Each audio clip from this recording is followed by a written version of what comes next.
Apakah pegawai Elifer itu juga memberikan keterangan palsu? Di dalam pemeriksaan dokter itu katanya polisi itu mengaku punya bukti-bukti. Kita harus kejar polisi itu.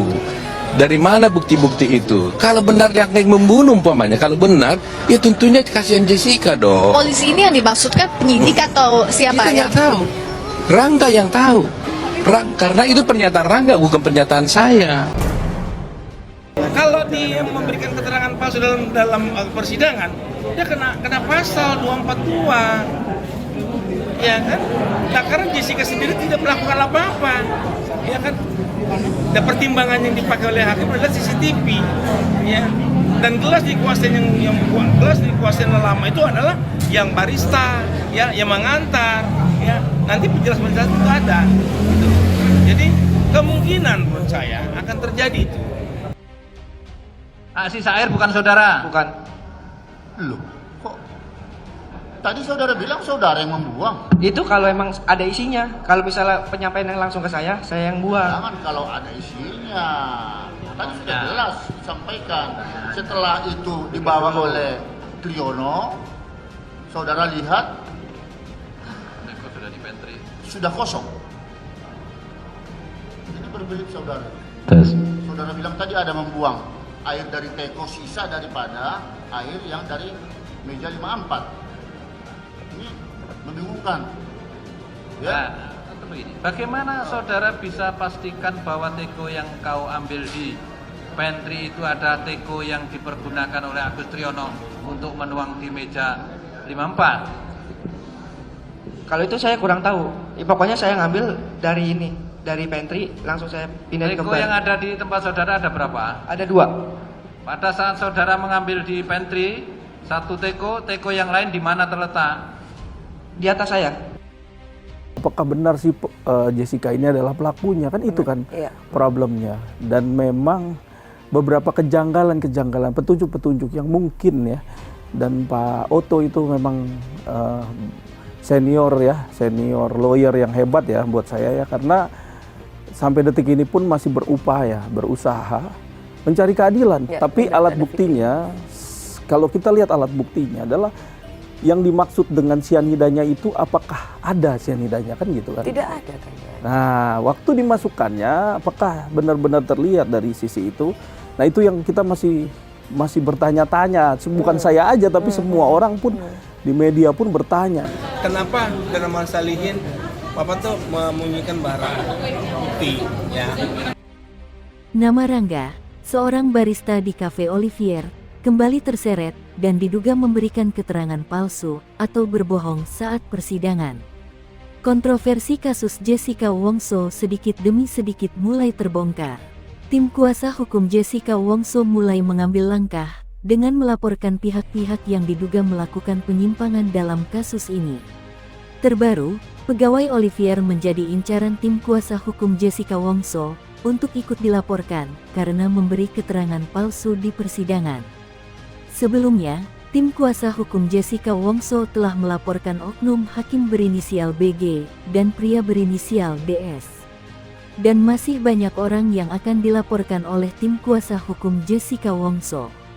Lalu, bagaimana nasib pegawai Cafe Olivier yang juga akan dilaporkan?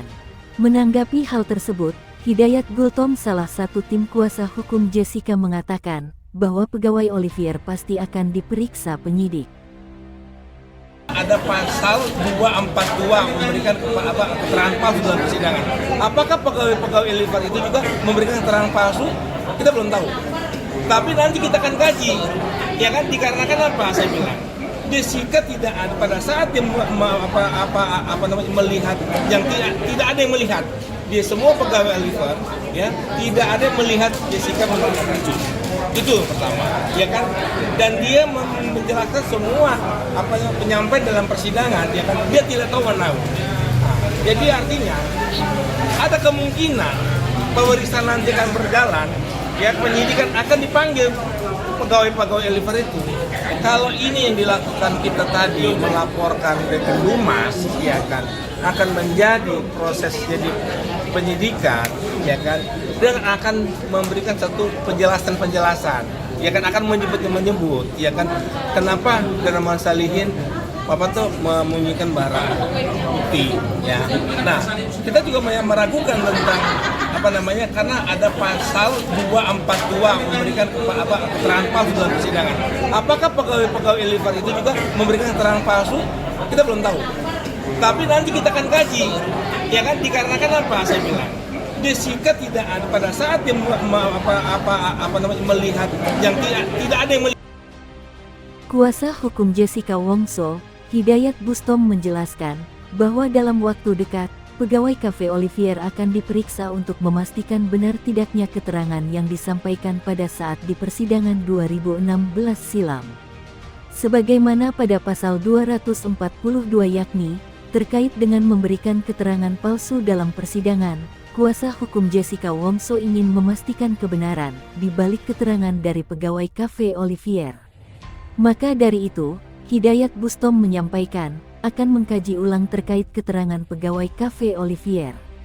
Bukan itu saja, kuasa hukum dari Jessica Wongso mengungkapkan bahwa saat ini sudah banyak kebohongan yang terungkap seperti ayah Mirna yakni Edi Darmawan Salihin, Prof. Edi Hyarij, hingga Muhammad Nuh. Bukan itu saja, kuasa hukum dari Jessica Wongso mengungkapkan bahwa saat ini sudah banyak kebohongan yang terungkap, seperti ayah Mirna yakni Edi Darmawan Salihin, Prof. Edi Hyarij, hingga Muhammad Nuh. Maka dari itu, ia pun menegaskan bahwa penyidik yang akan menilai sendiri, apakah pegawai Cafe Olivier memberikan keterangan palsu atau tidak di persidangan. Jika benar pegawai Olivier terbukti memberikan keterangan palsu saat sidang, maka pegawai Olivier akan terjerat pasal 242. Apabila semua kebohongan dalam kasus Jessica sudah terbongkar, akankah Jessica benar-benar bisa dibebaskan? Mas Tommy, semua kan udah dibuka nih ya, sudah terbuka, sangat-sangat terbuka sekali dengan terang-terangan ya. Mas Tommy yakin nggak bisa dibebaskan? Pribadi Mas Tommy sendiri, yakin nggak sih menurut pribadi Mas Tommy? Segala sesuatu yang bersifat dasar, mempunyai dasar, artinya mempunyai dasar atas keadilan tadi saya bilang. Saya rasa nggak ada yang nggak mungkin. Semua itu pasti mungkin aja. Kalau sudah masyarakat yang turun, nggak ada yang nggak mungkin. Karena kan ini menyangkut masalah kemanusiaan yang adil dan beradab. Nah itu dalam undang-undang kan kita bicara. Kemanusiaan adil dan beradab, kadarullah Allah ya. Iya, semua tuh bisa aja. Bisa, saya bilang bisa. Ya tadi saya bilang harus ada dasar tadi. Dan juga masyarakat animonya cukup kuat, memang berdampaknya cukup kuat, ya apa yang nggak bisa gitu. Ya benar-benar.